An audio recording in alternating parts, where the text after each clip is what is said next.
आपके खुद के कार्यकर्ता कहाँ गए? उनको क्यों नहीं मैदान में उतारा? उन्होंने भी तो पिछले 5 सालों में कुछ मेहनत की होगी, कुछ काम किए होंगे, तो उनको दे देते आप टिकट। उनको ठीक है, आपके विचारधाराओं से जुड़ गए, वो उनको रख लेते, वो कार्यकर्ता के तौर पे आपके साथ काम करते, परंतु टिकट भी आपने उन्हीं को दे दिया। फिर अभी आपके लिए किया क्या उन्होंने आधे घंटे पहले कि आपने उनको टिकट दे दिया? जिनने काम किया था उनको टिकट देते ना। 5 साल आपके पास 9 साल काम किए थे, आप उनको टिकट देते जिन्होंने काम किए थे आपकी विचारधाराओं से। मेरी बहन ने 2 क्वेश्चन पूछे हैं। नंबर 1, हाँ बताइए। 2 ही क्वेश्चन है ना? जी जी, एक तो आधा घंटा पहले, हाँ और दूसरा क्वेश्चन है कि करप्शन के इल्जाम थे, तो मैं दोनों के आंसर देना चाहूंगा। पहला क्वेश्चन के भी आधा घंटा पहले, तो भाई टाइमर का इश्यू है, 9.5 साल को आधा घंटा कहते हैं, तो इनकी अपनी सोच है भाई। 9.5 साल हो गए ना कांग्रेस को बाहर गए हुए सत्ता से, तो 9.5 साल में उन्हें भी कुछ समझ में आया, कुछ हमें भी समझ में आया। और एक आधे घंटे में वो कोयला चोर भी नहीं रहे, आधे घंटे में आपने वॉशिंग मशीन में डाल के उनको क्लीन चिट दे दी। मेरी बहन, आप चाहो तो लगातार बोल लो, मैं नारी शक्ति को बीच में बोलकर उसका असम्मान बिल्कुल नहीं करूंगा।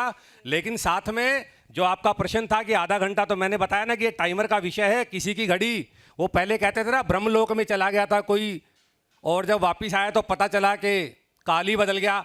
तो जी 9.5 साल को आधा घंटा आप कहें, आपकी मर्जी है, मेरी नज़र में तो 9.5 साल लगे। दूसरा क्वेश्चन आपका था कि भी उनके ऊपर इल्जाम थे। डेफिनेटली उनके ऊपर इल्जाम थे, लेकिन क्या कोई इल्जाम कोर्ट में सब है? क्या कोर्ट में कुछ प्रूव हुआ? क्या कोर्ट में कुछ प्रूव हुआ? देखिए बहन, आप बात को समझिए। सामने विषय को देखते हुए एक इंसान निर्णय लेता है।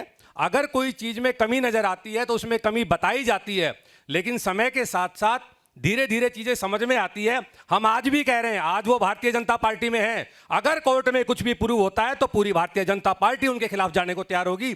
लेकिन ये डर कैसा है मेरी बहन? अभी तो टिकट ही दी है, इतना डर अभी कोई से? डर नहीं है। डर उनको होता है जिनको दूसरों के कैंडिडेटों को बुलाना होता है, ईडी सीबीआई के छापे लगा के। डर अच्छा भैया, इतने ऑडियंस बैठे, एक बात बताओ, एक टिकट दी है, उस टिकट से इतना डर क्यों लग रहा है भाई? आपने भी तो दी थी, आपने भी दी थी। अगर इतने ही आपको लग रहा है कि वो जीत जाते, ये पार्टी है, पार्टी के कार्यकर्ता हैं, पार्टी के पीछे जनता की सपोर्ट है, जिसके कारण से हम जीतते हैं। ये आपके पार्टी के कार्यकर्ता नहीं थे, ये कांग्रेस के कार्यकर्ता थे। मैंने इनकी बात नहीं की। जो जीतेगा इंसान तो वो पार्टी के कार्यकर्ता के दम पे जीतेगा, और पार्टी के कार्यकर्ता मजबूत तरीके से उनके पीछे खड़ा होगा, इसलिए जीतेगा। मैं जिनकी बात, और आप अभी से मान रहे हैं कि जीत जाएगा, मान ही लिया।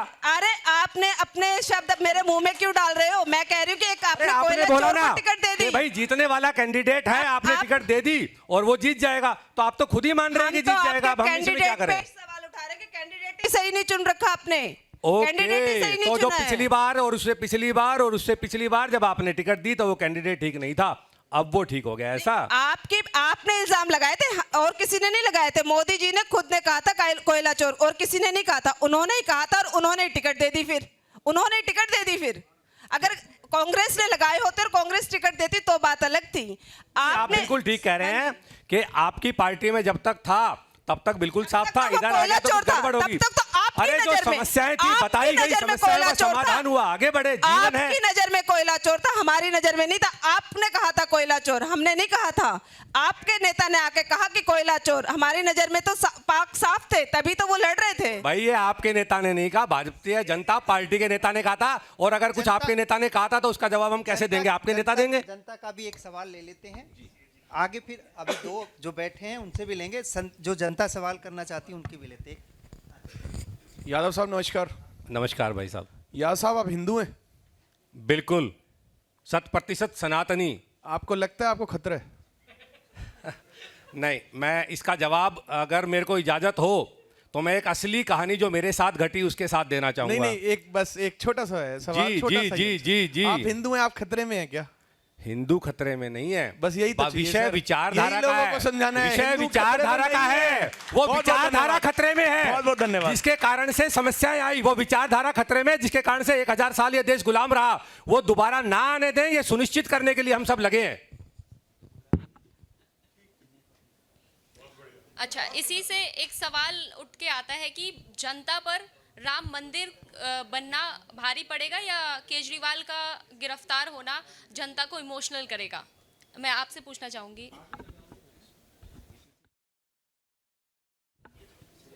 सभी को नमस्कार। सबसे पहले, जैसा कि आपका क्वेश्चन है कि राम मंदिर बनना भारी पड़ेगा, राम मंदिर बनना जनता को प्रभावित करेगा अच्छा, या फिर केजरीवाल का गिरफ्तार होना जनता को इमोशनली प्रभावित करेगा?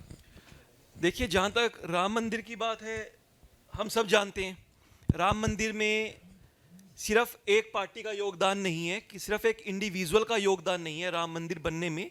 वो अलग बात है कि इस समय क्रेडिट लेने की दौड़ में जी, ये बनाया जा रहा है कि राम मंदिर सिर्फ किसी एक पार्टी के योगदान से, एक पार्टी के संघर्ष से राम मंदिर बन पाया है, बट उसमें बहुत सारे इंडिविजुअल्स हैं, बहुत सारे लोगों ने बलिदान दिया है और बहुत सारे संगठन कई सालों से इसमें लगे हुए थे, और उसका जो रिजल्ट आया वो हमारे माननीय उच्चतम न्यायालय ने ये फैसला दिया है, किसी पार्टी के फैसले से राम मंदिर नहीं बना है। तो ये हम सबको, देश को समझने की ज़रूरत है कि अगर कुछ ऐसी पार्टी जो ये दिखाना चाह रहे हैं कि राम मंदिर तो हमने बनवा दिया है जी, हमारा कॉपीराइट है जी, हमारा स्टैम्प इस पे लगा हुआ है जी, तो ये कहीं ना कहीं लोगों को एक तरह से धोखे में डालने वाली बात है। जनता को समझना चाहिए इस बात के लिए। और आपका जो दूसरा क्वेश्चन है कि केजरीवाल जी जो जेल में गए हैं, क्या लोग उस चीज़ से इमोशनल होंगे? जी, देखिए, कुछ मुद्दे हमारे इन्वेस्टिगेशन टाइम में चल रहे हैं, ईडी सीबीआई उसमें लगे हुए हैं, कोर्ट में कुछ केसेस चल रहे होंगे, उसके बारे में हम अभी कुछ कमेंट नहीं कर सकते। बट हाँ, एक चीज़ ज़रूर हम सबको दिख रही है, और वो ये है कि एक पार्टी कहीं ना कहीं कुछ ऐसी कोशिश कर रही है कि वो ओपोजिशन को ही ख़त्म कर दे, कि अगर ओपोजिशन रहेगा ही नहीं तो ऑब्वियस ही बात है हमारी तानाशाही रहेगी ही रहेगी। और डेमोक्रेसी, अगर हम कहते हैं कि डेमोक्रेसी हमारे देश में है, वैसे तो अब ये कंट्रोल्ड डेमोक्रेसी हो चुकी है, पूरे तरीके से कंट्रोल्ड है। अगर डेमोक्रेसी चाहिए तो एक स्ट्रॉन्ग ओपोजिशन होना चाहिए, और पूरे देश की जनता को, रादर रूलिंग पार्टी को भी इस चीज़ को बिल्कुल ध्यान में रखना चाहिए कि अगर इस देश को तरक्की के रास्ते पे लेके जाना है तो बहुत ज़रूरी है कि सवाल करने वाले लोग ओपोजिशन होना चाहिए। अगर सवाल करने वाले लोगों को ही उनकी ज़ुबान बंद कर दोगे, उनको उठा के जेलों में डाल दोगे, तो इस तरीके से ये आप बहुत लंबे टाइम तक नहीं चल पाओगे, बहुत टाइम नहीं लगेगा जब ये वक्त बदल जाएगा। सुशील, सुप्रीम कोर्ट ने प्रभु श्री राम को काल्पनिक किसने कहा? दूसरा मानते हो ना? सुप्रीम कोर्ट में प्रभु श्री राम को काल्पनिक किसने कहा? एफिडेविट देखिए। क्या कहना चाहते हैं, एक बार क्वेश्चन को थोड़ा सा इलेबोरेट कर दीजिए। सुप्रीम कोर्ट में एफिडेविट देके प्रभु श्री राम को काल्पनिक किसने कहा था? थोड़ा सा और इलेबोरेट कर दीजिए कि आपका पर्पस क्या है ये क्वेश्चन करने का, तो मैं बेहतर जवाब दे पाऊंगा। किसने कहा था? कांग्रेस की सरकार ने कहा था या किसी और ने कहा था प्रभु श्री राम को काल्पनिक?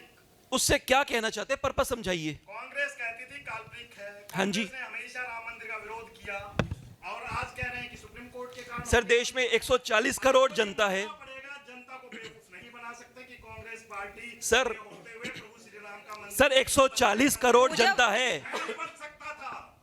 ये 140 करोड़ जनता है। हमारा देश धर्मनिरपेक्ष देश है। अगर आप में से भी कोई लोग ये कहते हैं कि प्रभु श्री राम या कोई भी भगवान काल्पनिक है, तो भैया उसकी सोच है, उसकी आस्था है, उसका धर्म है, वो जो मानता है वो मानने दीजिए। देखिए आज मैं नया प्रवक्ता हूं, मुझे कम नॉलेज है, लेकिन आज मैंने अपने भाई से एक चीज सीखी कि भाई जब जवाब ना पता हो तो आपका संशय क्या है, आपका उद्देश्य क्या है, ये पूछ लेना, जरा आसान हो जाएगा। तो भाई साहब बहुत धन्यवाद, आपसे कुछ सीखने को मिला। दूसरी बात, जब बात राम की करें तो भैया हमने कभी नहीं कहा कि ये राम भाजपा लाई है, नहीं, राम हमारे खून के हर कण कण में है। राम इस देश के 1,40,00,000 लोग ही नहीं, विश्व के किसी भी देश में चले जाओ, राम की वहां पर कोई ना कोई छोटी मोटी पहचान जिसके कारण से वो अपने आप को राम से जोड़ते हैं, ऐसा दुनिया के हर देश में मिल जाएगा। तो ये जो दुनिया में रहने वाले 800-900 करोड़ लोग हैं ना, ये उनकी पहचान है, ये भारतीय जनता पार्टी का। इसमें हम बिल्कुल नहीं बोलेंगे कि भारतीय जनता पार्टी के कारण है, लेकिन हाँ, वो विचार हमारा था, मंदिर वहीं बनाएंगे। जब हमने बोला तो ये जो कहने वाले थे, कहते थे कि तारीख नहीं बताएंगे, तो तारीख भी बता दी, बन भी गया, चीजें बदलती हैं, समय लगता है, लेकिन आपकी तरह घड़ी हमारी अटकती नहीं है कि 9.5 साल को 9.5 साल को आधा घंटा नहीं करेंगे। ये 70 साल का अभियान था जिसमें समय लगा था हमें। कभी मंदिर के ताले भी खुले थे, कभी मूर्ति भी स्थापित की थी, वो किसके शासन काल में हुआ था, आप ये बता दीजिए मुझे। जी बिल्कुल खुले थे, बिल्कुल खुले थे, लेकिन आपने क्यों नहीं बोला खुल के कि हमने खुलवाए? हमने बोला बिल्कुल ठीक है, धर्म के नाम पे ये बिल्कुल सही कह रहे हैं। ये जब क्रेडिट लेते हैं ना, धर्म के नाम पे क्रेडिट लेना भाजपा को आता है। बिल्कुल ये क्रेडिट लेते हैं गांधी के कुकर्मों का। जी माफी चाहूंगा, गांधी नहीं, नेहरू के कुकर्मों का। माफी चाहूंगा, मैं अपनी स्टेटमेंट को ठीक कर रहा हूं। ये नेहरू के कुकर्मों का क्रेडिट लेते हैं। राम जी का अगर ताला खुलवाया, मान लिया, चलिए मैं नमस्ते करता हूं, तो लेते आपको तो राम के साथ अपना नाम जोड़ने में शर्म आती थी। राम हमारे कण कण में छुपे हैं। इस पर प्रदीप जी की राय। और जब निमंत्रण मिला तो गए भी नहीं आप। क्या कहते हैं आप? अरे हमने नहीं कहा भाजपा का, आपने कहा भाजपा का मंदिर है, आपने कहा भाजपा का मंदिर है, हमने नहीं कहा। जनता का भी एक सवाल जनता का भी बनता है, जनता का भी मंदिर की बात करें, हम शीतला माता मंदिर की बात क्यों नहीं करते, जिसमें मैं रोज अगर कोई भी इंसान- मंदिर आज 10 साल से अधूरा पड़ा हुआ है, जिसमें इतना सारा चढ़ावा आता है, परंतु आज तक वो मंदिर पूरा नहीं हुआ है। बिल्कुल सही कह रहे हैं, बन रहा है ना। अरे भव्य भव्य बनाएंगे तो समय लगेगा। अब सुनिए, भव्य बनाएंगे तो समय लगेगा। 70 बेड का। जी आगे सवाल रहेगा। आप, मैं विपक्ष के जो यहाँ बैठे हैं प्रतिनिधि जितने भी, मैं उनसे पूछता हूँ, राम मंदिर का विरोध करने में आपने उस निमंत्रण का बहिष्कार क्यों किया? ये जवाब दीजिए मुझे आप। किसी ने बहिष्कार नहीं किया, हमने आप कोई हिंदू थे, बहिष्कार नहीं आप किया। शास्त्री थे, तो आप कौन हिंदू कहता है हमने बहिष्कार किया? हमने कोई बहिष्कार नहीं किया था। कौन कहता है हमने बहिष्कार किया?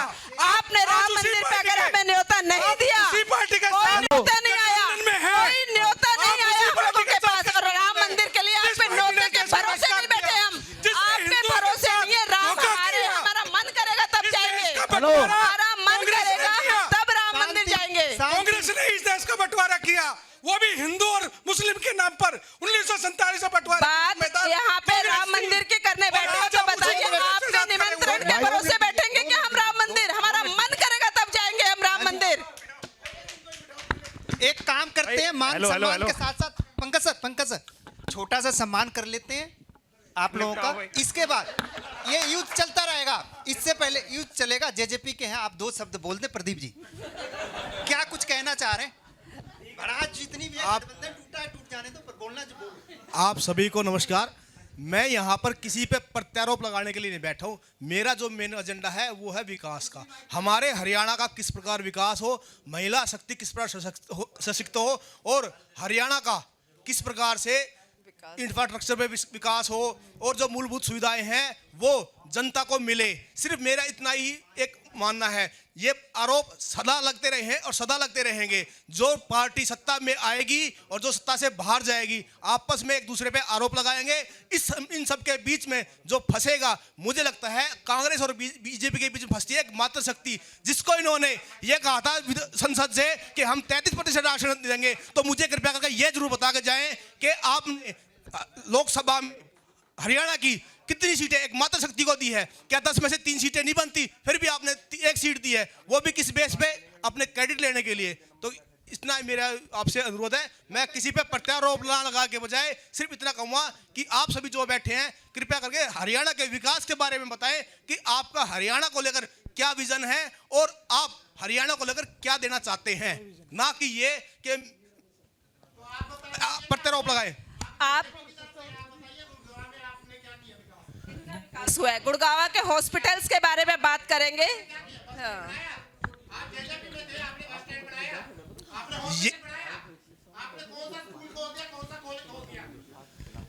आप सेक्टर 10 में जाइए, आपको हॉस्पिटल नजर आएगा। आप हॉस्पिटल में जाइए, सेक्टर 10 में आपको हॉस्पिटल नजर आएगा, जिसमें आज भी एक आम जनता का इलाज हो रहा है। किसका? गुड़गांव की बात करो, सेक्टर 10 गुड़गांव में है और गुड़गांव का हॉस्पिटल है जो आज भी चल रहा है। ठीक, दूसरा बारसा में एम्स आज भी चल रहा है।